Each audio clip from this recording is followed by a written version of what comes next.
Nakanganga na talaga siya. Even yung left side, kala nyo simpleng gawa lang, simpleng trabaho lang, pero napakaraming spare parts sa sapatos. May midsole, may outsole, tapos meron pa siya sa toe part. Pag nilagyan natin ng adhesive natin, pwede na uli pamorma.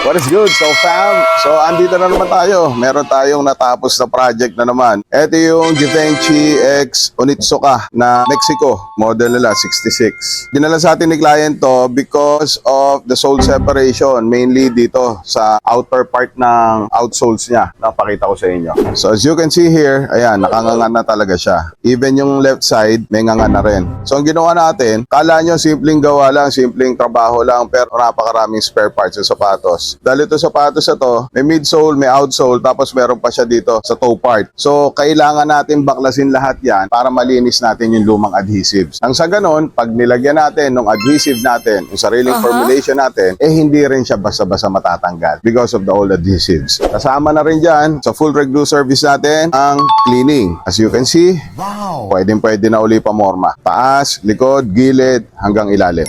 Kaya sa inyo dyan, na if you want these kinds of shoe restoration projects, don't hesitate. Visit us here. Soulgain. Soulgain. Pagod mong sapatos, we revive that.